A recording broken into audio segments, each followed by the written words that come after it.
Hey guys, welcome to Relatable. Happy Thursday. This episode is brought to you by our friends at Good Ranchers. Go to goodranchers.com/Allie. That's goodranchers.com/Allie.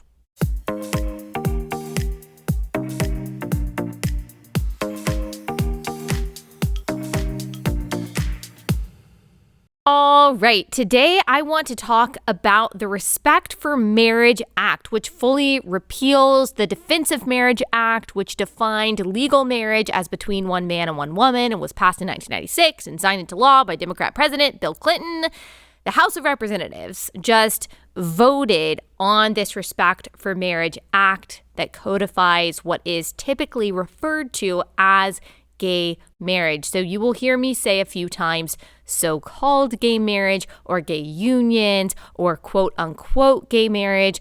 Why do I say that? Well, because I am a Christian and therefore I believe, as many faiths have believed, that marriage was created by God. Therefore, it is defined by God in the beginning, pre-civilization, and he defines created marriage as between one man and one woman. Therefore, all other forms of so-called marriage are actually illegitimate. They're not, by definition, marriages. They might be civil partnerships. They might be unions that are recognized by the state, that are recognized by the law as marriages. But because marriage actually precedes America and precedes civilization, we do not define marriage as anything other than between one man and one woman.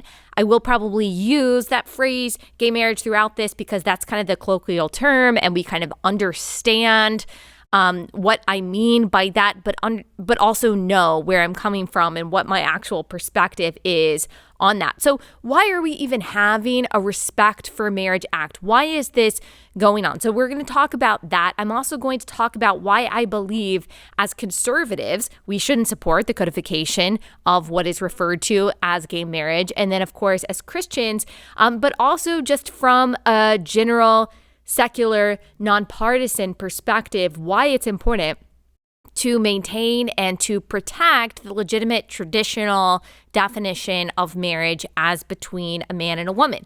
I very much understand that this is a controversial position, whether you're on the left or the right. I understand that I am out of step with the mainstream here, but I mean, that's typical of most of my views. I simply believe what Christians have believed about marriage for thousands of years, what Jews believed about marriage for thousands of years before that, what by common grace, all civilizations, all societies, all nations for all of time have believed about marriage, and that is that it is between man and a woman for the purposes of procreation. So even though my position on this seems radical to us, the reality is the vast majority of even Americans believed what I did just 20 years ago. The majority of Americans, as we'll talk about in a little bit, believed that marriage was between a man and a woman even just 12 years ago. So I may be out of step with where we are today. I am not out of step with most of human history and even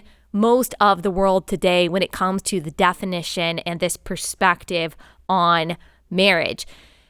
So why are we even having this conversation? Why are politicians having this conversation when Obergefell passed in 2015 saying the marriage of same-sex couples was a constitutional right? There are probably a few reasons for that I'll get into.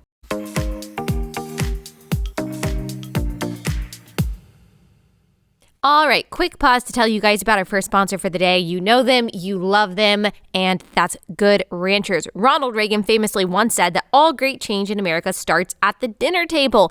If that's true, you want to make sure that not only the conversation is good, but that the food that you're eating is top notch and that the food is coming from American farms and ranches, and that's what you get with Good Ranchers meat. You've got craft beef, better than organic chicken, pre-marinated, non-pre-marinated, as well as seafood, all from American farms and ranches, shipped right to your front door, individually wrapped, vacuum sealed, on dry ice, in a cardboard box. You bring it into your house, you put it in the freezer, and then you've got at least one part of your meal taken care of, accounted for every night of the week. It makes your life easier. You don't have to worry about going to the grocery store, getting the right cut of meat and all that stuff. And you can feel good about supporting this company run by an awesome Christian conservative family. So go to goodranchers.com/Allie, get $30 off your order, plus free express shipping. That's goodranchers.com/Allie, promo code Allie to get $30 off your order. Goodranchers.com/Allie.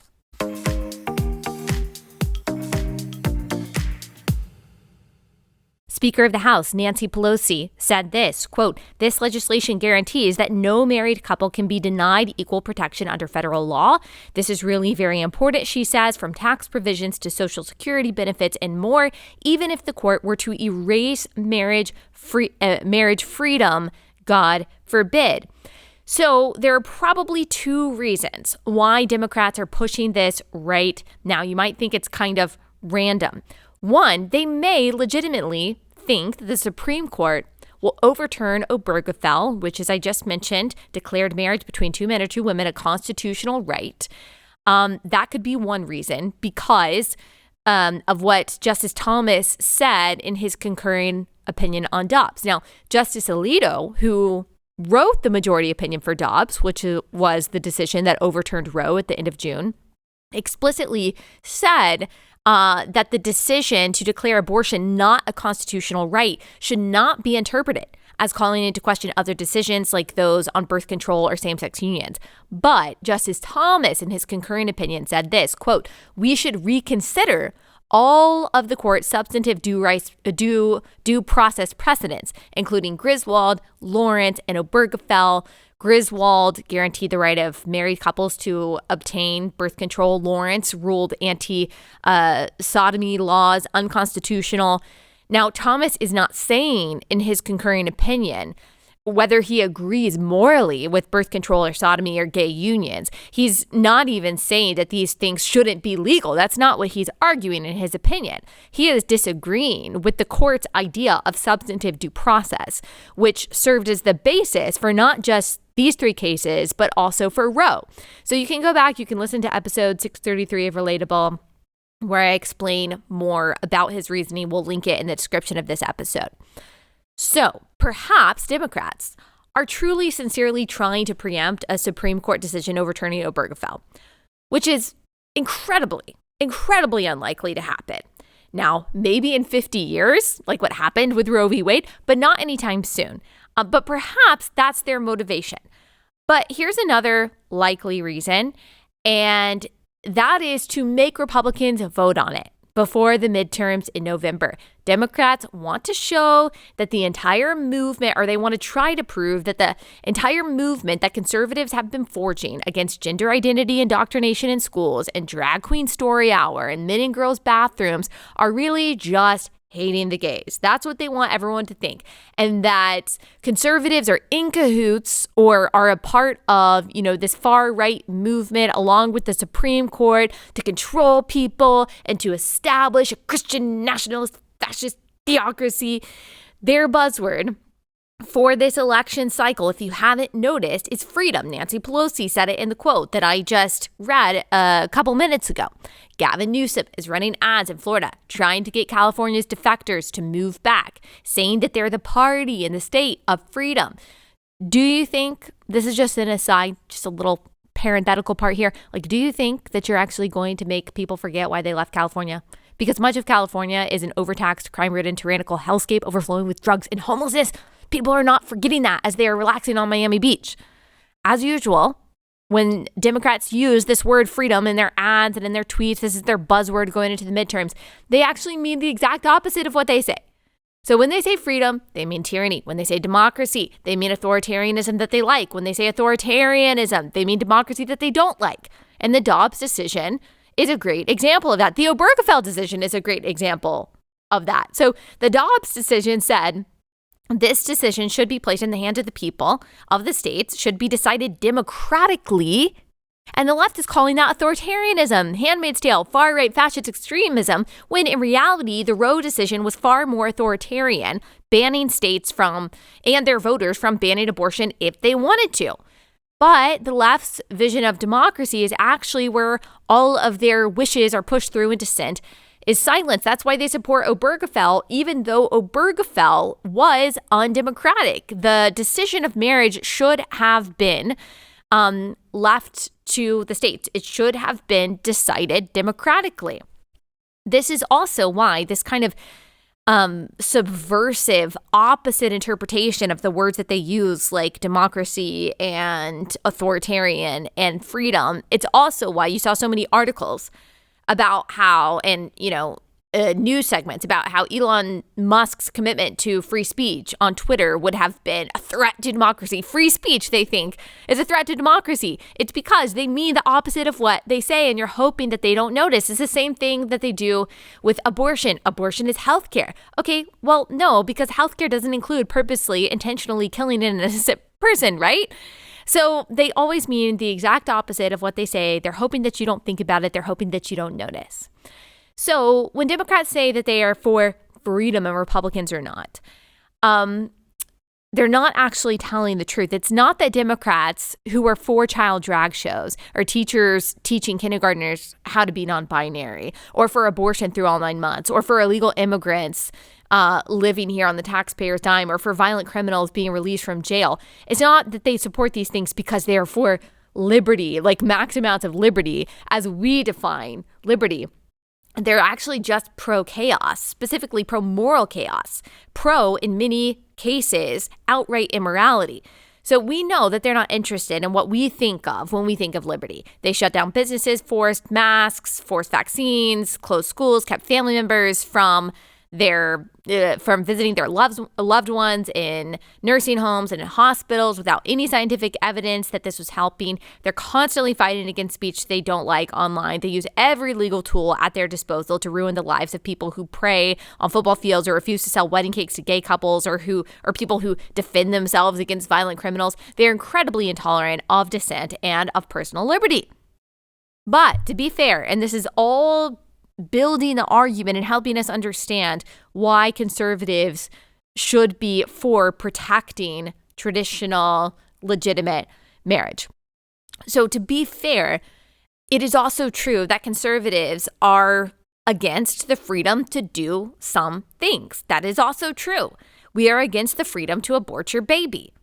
Because we believe in the baby's freedom and the right to live. We are against the freedom to mutilate a minor's body because they decided one day that they're the opposite sex. We are against the freedom to murder, to steal, to assault, etc. We believe in laws. We believe in governance. We believe in order. Conservatives and liberals fundamentally disagree, though, on what freedom is and what rights are, because we disagree on where rights and morality and truth come from. The left, in general, replaces God with government. The government creates rights, which means these can be given and taken away and changed as those in charge see fit, based on what's politically expedient for them, according to their ideology, or according to which way the social winds are blowing. The right, in general, is supposed to believe that the government is subservient to God. We believe, as the founders outlined in the Declaration of Independence, that we were created by God and were endowed with certain inalienable rights from him, among them being life, liberty, and the pursuit of property. That does not mean that every right in the Bill of Rights is found explicitly in Scripture, although some, like the right to due process, are, but that the rights that we see listed there were determined to fall under the umbrella of the inalienable rights of life, liberty, and the pursuit of property, because God, the supreme authority, has given individuals these inalienable rights, and therefore the government did not create them and therefore cannot take them away arbitrarily because they don't have the authority. That is why we believe in the right to self-governance. That is the basis of this concept of self-governance. That doesn't mean that there's no official government. That doesn't mean that there are no laws. It means that our elected officials are supposed to be beholden to us and beholden to the Constitution, beholden to the Bill of Rights. These things acknowledge that our rights come from God, who is our authority. He gave these rights to us. He says what is and what isn't, what's right and what's wrong, what's good and what's bad.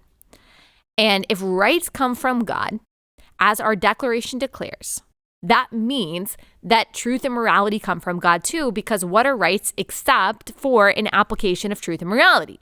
The only way God has the authority to give us rights is because he is the creator of those things, the creator of those rights. He is the arbiter of what is true and false. He is the arbiter of what is right and wrong. So the security of our rights in the United States depends on This belief that there is an authority that transcends our government, that gives us rights that cannot be arbitrarily taken away by the government. And the stability of this type of governance depends on a common agreement by man that our consciences are bound to God, or at the very least, a higher authority than us. The founders believed that there was a higher authority. Sometimes they called it providence. Sometimes they called it a creator. They didn't necessarily all agree exactly theologically on how to interpret scripture. Today, that is not the debate that we're having. We're debating whether there is a God or not, whether there is a higher moral authority than the government or not, whether human beings are just accidental, purposeless clumps of matter, or whether we are individuals created by God in his image and given certain rights. That's why we are so divided between the right and the left today. The only reason that anyone could ever be trusted, the founders knew, to self-govern is because they're actually being governed by a transcendent moral authority, that is God himself. That is why John Adams said that our Constitution was made only for a moral and religious people. It is wholly inadequate to the government of any other. So limited government, as conservatives are supposed to stand for, and as the founders created, is dependent on the belief in God as the giver of rights, of truth, of morality. Therefore, this brings it back. When you abandon God as the giver of rights, of truth, of morality, you eventually lose limited government. I am not advocating, as I've said many times, for a theocracy where everyone is forced to worship the same God in the same way. It does mean, however, that God, in the founder's vision, the Christian God, really, the Christian idea of God, and his law does inform the formation of our basic laws. Laws against murder, theft, assault, laws requiring due process against cruel and unusual punishment are all based on the laws and or principles found in God's law giving to Israel. You'll hear people say things like, no, murder is illegal because it's common sense. No, it's not. It's not common sense to most people in the world, to most governments in the world today or throughout history. Murder is illegal because of the idea that people are made in God's image, and that is the basis of Western civilization. And it is the manifestation of that belief that has led to true liberation and equality, like the emancipation of slaves. Everywhere in the world has had slavery. Unfortunately, still, most places in the world, or many places in the world today, do have slavery. It is because of the manifestation of the gospel, the manifestation of the Christian belief that all people are made in God's image and therefore have equal rights, that led Western civilization, and specifically the United States, to obliterating slavery. So, we are not built, conservatives should understand, Americans really in general, but conservatives should understand that basic, that integral to conservatism is the belief that rights, that truth, morality come from God, that he created us, that we're not accidental clumps of matter, but we actually have rights because of him.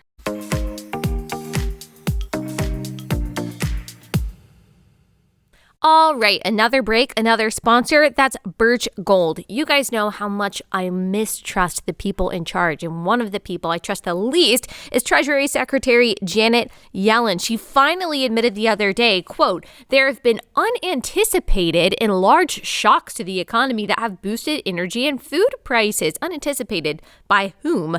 And supply bottlenecks that affected our economy badly that I didn't at the time fully understand. Well, isn't that comforting? It's not. But you know what can be?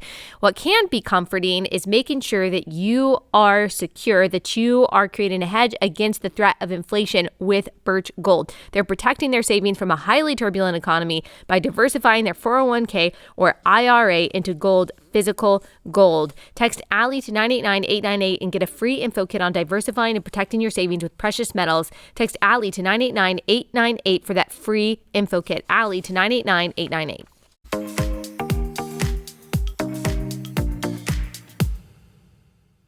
Now, you will also hear that you can't legislate morality, but every law is moral. Every law is based on a worldview. Secular progressives believe their worldview should inform our laws, but have a problem when Christians want their worldview to inform the law. The reality is there is no neutral law. The question is only ever whose morality and worldview is informing this law.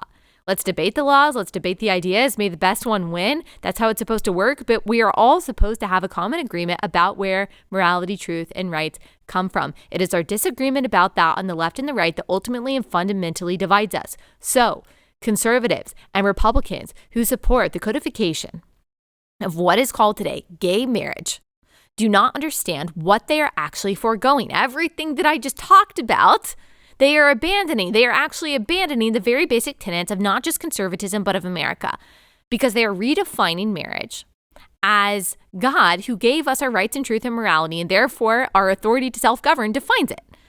And you snub God as the authority, you will lose the rights that the founders knew are inalienably ours because of him. The foundation of America and conservatism is not the freedom to do whatever you want to.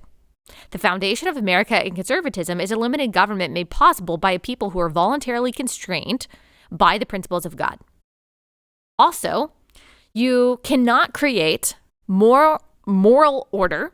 You cannot create societal order when you abandon the created order. And that is what is happening. I mentioned earlier that every society, by the gift of common grace, that means grace and knowledge and wisdom and understanding that is given to everyone, whether they are Christians or not. Special or specific grace is given to Christians who are in Christ, but the gift of common grace, so good food, sex, marriage, science, things that human beings can understand because God has given that gift of common grace to the universe, or they can partake in because of that common grace. Marriage, the institution of marriage, is a gift of common grace that has been understood and accepted and practiced by virtually every single society for all of time until the last 10 to 20 years. And if you look throughout history, when that created order of male and female, when that institution of marriage between male and female is subverted, it's perverted, it is demolished, you get chaos. Why do you think over the past 7 years since Obergefell was decided in 2015, we have seen the sexual and moral revolutions go the way that they have? We said, or we were told, that this is about visitation rights in hospitals. This is about equality. This is about people being able to do what they want to do in the privacy of their own homes between two consenting adults. It is very quickly turned into something else. It is very quickly, as Justice Thomas prophesied or guessed or deduced in his dissent on Obergefell, that we have come head to head with religious liberty. I mean, you see that with an example like Jack Phillips, the baker who has had his life nearly ruined because he refused to sell a wedding cake to a gay couple because it violates his conscience. It violates his religious belief. He has gone through litigation for years and years because of that. You see that in the Equality Act, which is trying to force religious hospitals and religious hospitals to perform abortions and to perform sex change surgeries, trying to force religious organizations and even churches to hire people that identify as the opposite sex, even if it violates their beliefs and doctrines. And so we are seeing a conflict between what have been created as new sexual rights, different than anyone for all of history has ever thought of, or has ever considered a right, or has ever considered legitimate sexuality or a legitimate marriage, and our First Amendment rights, which is the right to religious liberty. So we're seeing a conflict there, which is exactly what we knew was going to happen. That is exactly why the moral and sexual revolutions have gone the way that they have gone. That is why you are seeing a subversion of parental rights. That's why you are seeing the indoctrination that you are seeing in schools. You really cannot separate the idea of gay marriage from what we are seeing in the way of gender ideology. I know that people try to separate those two things, and I understand there are people who identify as gay who are against transgenderism. They're against the gender ideology that we see in schools, and I think that's great. I think that it's important to get their perspective, but they both go back to the same idea that men and women are really interchangeable, that it's okay that if you create a child through sperm donation or egg donation or surrogacy, you manufacture the creation of that child and then you take them away from their biological father or biological mother and you come together and you raise that child with two women or two men, that is going to be equal, that's going to be just as okay as a mother and a father raising that child. I mean, that practice is based on the same idea that gender ideology and transgenderism is, that there really is no important or inherent difference between men and women. Really, what is called gay marriage is a giant social experiment that no country in the world throughout history has really tried. And the people who are going to pay for that primarily are, of course, as we've talked about many times before, children. There is no science, there is no evidence, there is no logic behind this idea that we can take a child away from their biological mother and father, whether it's through whatever reproductive technology, and that child will receive the same benefit, the same nurturing, the same security and stability as they do from being raised by a mother and a father. It's almost like God, or if you don't believe in God, science knew what it was doing when it gave us procreation. Everyone in the world has a mother or a father. You might not be raised by a mother and a father, but everyone in the world has a mother and a father. We do not even know yet the consequences of separating a child from their biological mother or father for the sake of the social experiment that is gay marriage. And I'm not sure that we will ever really see what that looks like down the line, the consequences that will be felt by those who were purposely created with the intent of being taken away from their biological mother or father.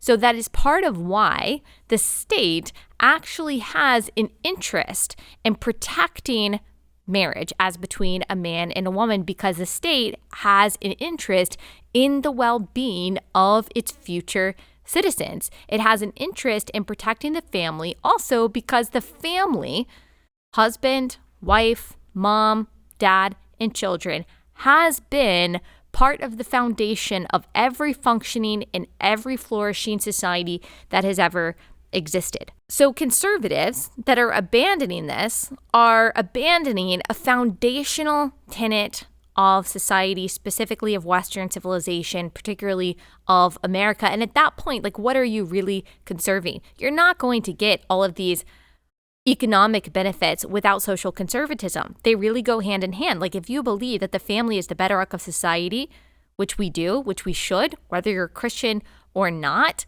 you're not going to get all of the benefits from that stable bedrock if you demolish it, if you change it. It's just not going to happen. I've heard before that the family is the incubator of liberty. Okay, well, if you redefine that, if you break that apart, you no longer have that incubator. It just doesn't work. Of course, this goes back to everything that we just talked about. You abandon the God who created all of these things. You also abandon the idea that he gave us our rights. You will not get the limited government and the liberty that you say that you are fighting for by foregoing something this fundamental.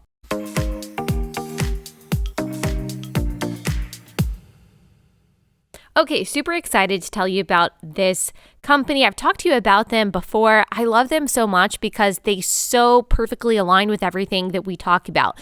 So we all know that the big companies that we're giving our money to, they hate us. They're using our money to fund organizations and politicians and movements that are working directly against the values that we have as Christian conservatives. Why not spend your money on people, on companies, on products that are not doing that are not betraying you with your dollars? That is exactly why Public SQ exists. It's the largest network of patriotic, freedom-loving businesses and consumers that our nation has ever seen. Public SQ is the first app to connect freedom-loving Americans with their local community and the businesses that share their values. Whether you want to support a restaurant that only buys from local farms, or a coffee shop that took a stand against COVID mandates, or a bank that'll never cancel you for your political views, Public SQ is your guide.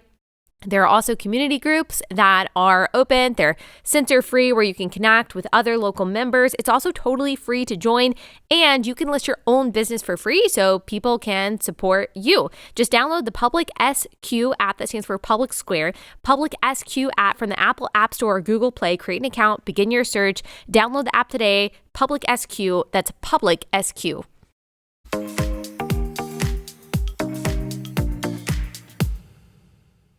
Now, I want you to listen to a couple arguments from people who are kind of giving just the political and secular perspective on why the state has an interest in protecting marriage between a man and a woman. Alan Keyes was the Assistant Secretary of State for International Organization Affairs. There is a televised debate between him and Barack Obama on C-SPAN at the City Club of Chicago, October 27th, 2004. He's debating Barack Obama. He's asked about this concept of gay unions, gay marriage, and here's what he has to say. Mr. Keyes, on the Channel 7 debate last Thursday night, you said, and I'm quoting you, where procreation is in principle impossible, marriage is irrelevant. You went on to say it was irrelevant and not needed. What about marriage between people who are well beyond their childbearing age? Irrelevant, not needed? No, it's simply a misunderstanding. The word in principle means relating to the definition of, not relating to particular circumstances. So if an apple has a worm in it, the worm is not part of the definition of the apple. It doesn't change what the apple is in principle. So the fact... It retains its appleness. If it retains... It retains... To act as if concepts are laughable means that you want to be irrational.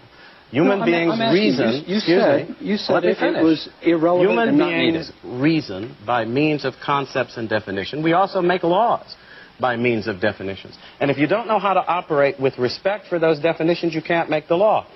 An individual who is impotent or another who is infertile does not change the definition of marriage in principle. Because between a man and a woman, in principle, procreation is always possible. And it is that possibility which gave rise to the institution of marriage in the first place. As a matter of law, as a matter of law and government. Principle. But when it is impossible, as between two males or two females, you're talking about something that's not just incidentally impossible, it's impossible in principle. And that means that if you say that that's a marriage, you are saying marriage can be understood in principle apart from procreation. You have changed its definition in such a way as, in fact, to destroy the necessity for the institution. Since the only reason it has existed in human societies and civilizations was to regulate, from a social point of view, the obligations and responsibilities attendant upon procreation. So when you start playing games in this way, you are actually acting as if the institution has no basis independent of your own argument. Okay, so that's one argument. Alan Keyes, very smart person. He gives a lot of good arguments on a lot of different political issues. And so that was what the majority of Americans believed for a very long time. He's very articulate and more sophisticated than most people in arguing the position on traditional marriage. But that was just kind of the common understanding. Of course, Barack Obama sitting there like he's so confused. But of course, Barack Obama believed in protecting traditional marriage too, even when he was running for president in 2008. So the whiplash from the sexual and moral revolutions really is just crazy. Now, Thomas Sowell has written about this. Of course, he's written about everything. And of course, I think that his arguments are brilliant. He too is coming from a secular perspective. So let me read you some excerpts of his arguments about what is referred to as gay marriage all the way back in 2000.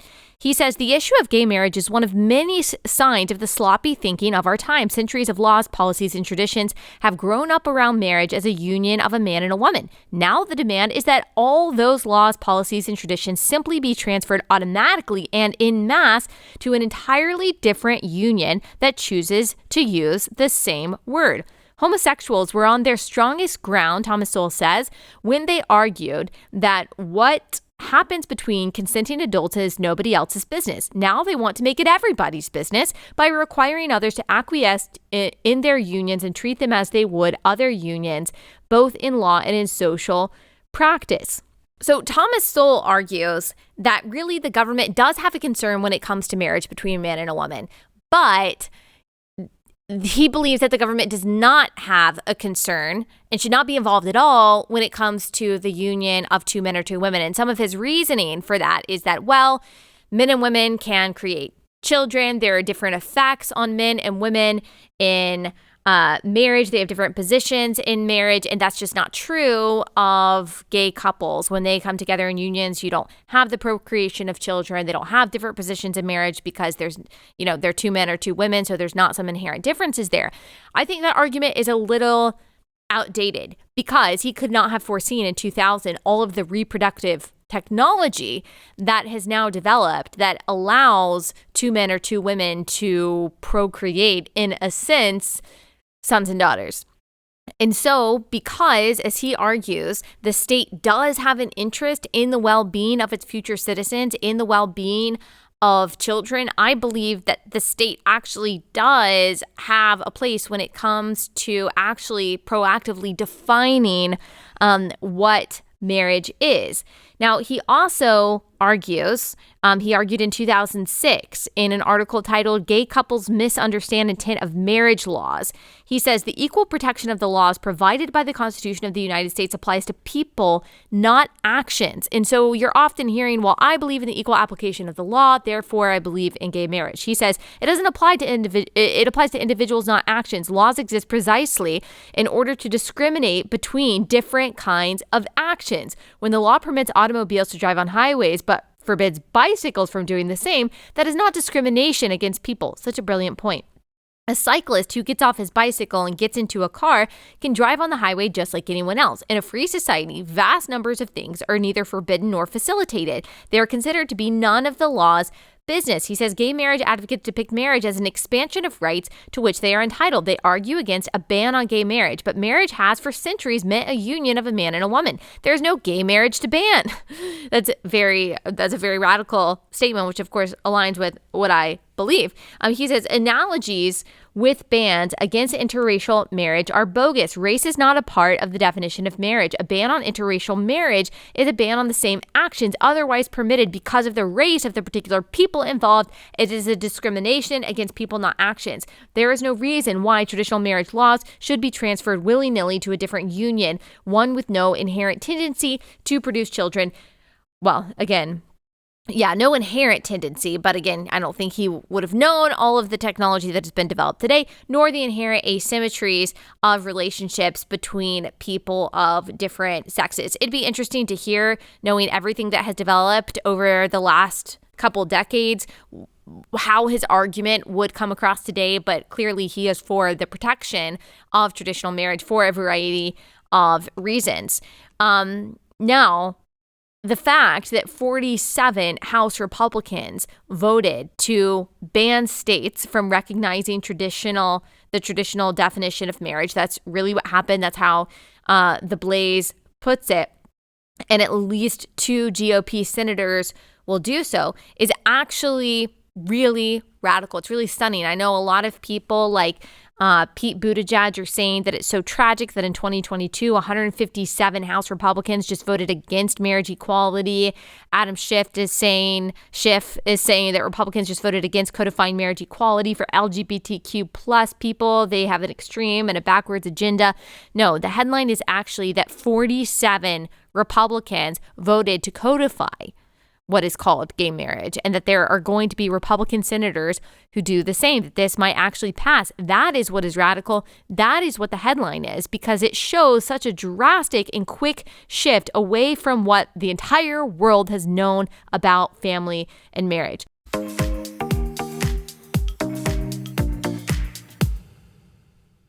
Last sponsor for the day, and that is Healthy Cell. Have you ever wondered if the multivitamins and the supplements you're taking are actually doing anything? Like, is your body actually absorbing all of the nutrients that it's supposed to? Well, Healthy Cell is a different kind of multivitamin that makes sure that you are absorbing all the nutrients that you need from your multivitamins.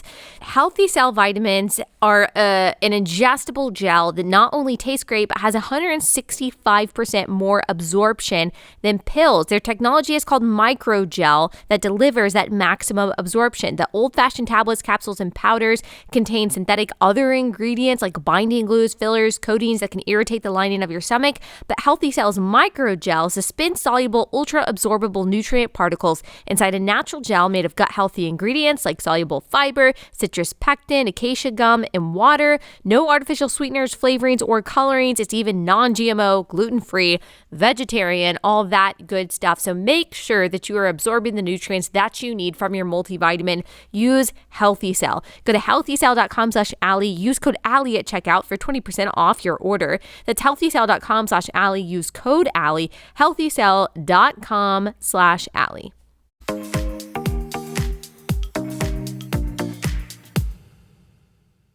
So what's interesting is that people on the left say that we are turning into this Christian nationalist fascist state, that the religious right is getting their way and that they're enacting all of these harsh laws, that they're taking us back 50 years.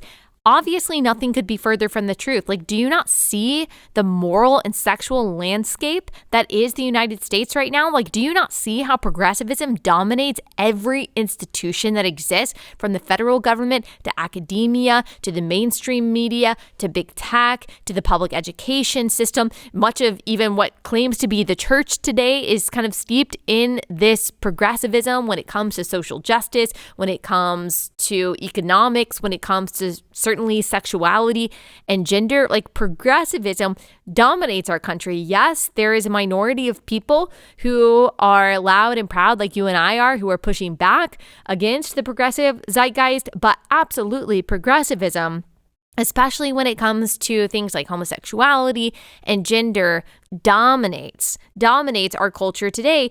And there is no greater example of this than America's views on what is referred to as gay marriage. 1996, the Defense of Marriage Act was passed by huge Democrat and Republican majorities in both the House and the Senate that defended and was meant to legally protect the definition of marriages between a man and a woman, that was signed into law by a Democrat president, Bill Clinton.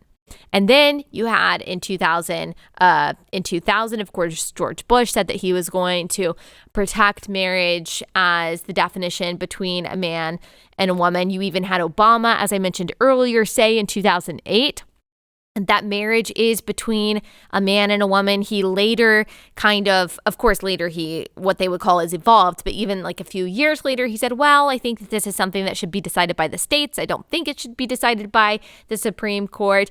And the majority of Americans believed that as well. It wasn't until 2014, 8 years ago, that the majority, and a slight majority of Americans believed in legalizing quote unquote gay marriage 8 years ago. Up until that, the majority of Americans did not believe in legalizing gay marriage. And so now, not only does the majority of the country, 61%, believe in legalizing gay marriage. I'm surprised it's not higher than that. It probably is higher than that today. I think the last year that they have is 2019. So not only has that shifted dramatically, but also look at everything else that we've gotten. I mean, we literally have men being nominated as Woman of the Year by the University of Pennsylvania for the NCAA Woman of the Year Awards. I mean, could you have imagined that it was going to go this fast? And you actually have the audacity of people on the left to say we are going towards like some right-wing theocratic state. Are you kidding me? So no.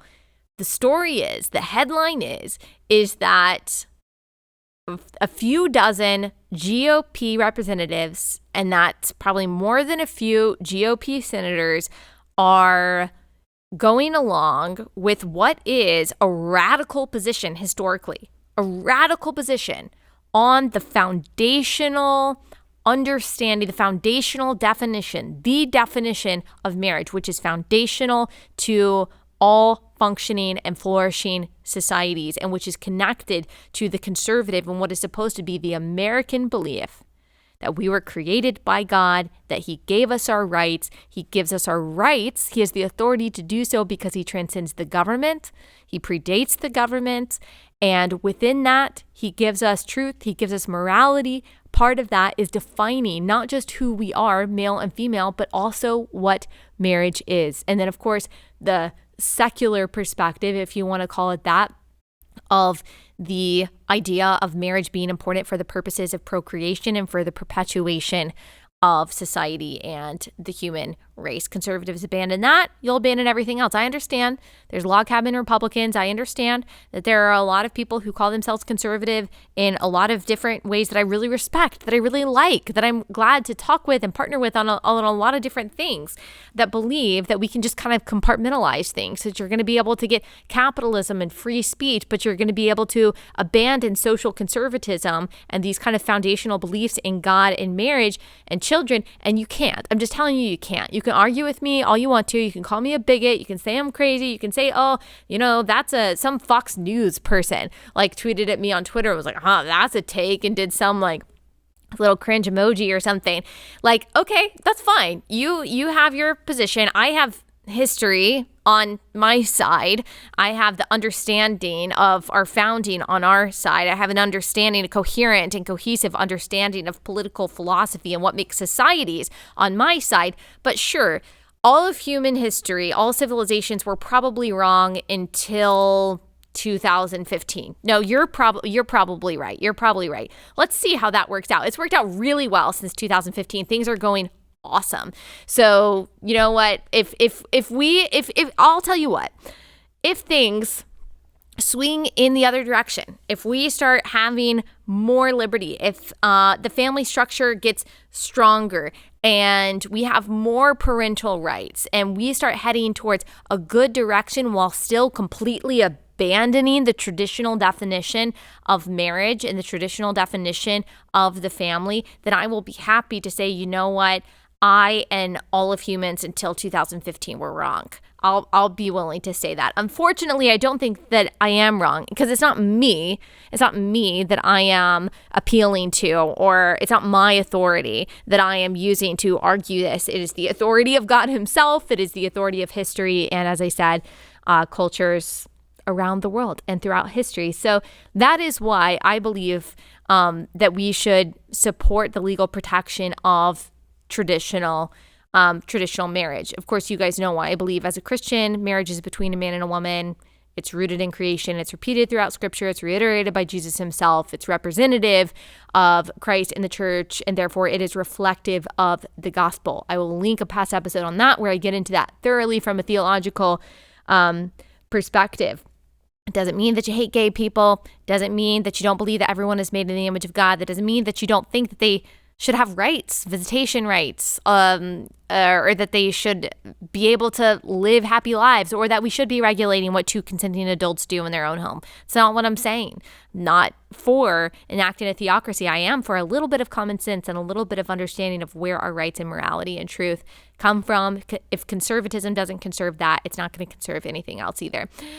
All right, that's all I've got time for today. We will be back here on Monday. Have a wonderful, fantastic weekend. And also make sure to check out our merch, because we've got a lot of really good stuff. We'll link that in the description of this episode. See you guys soon.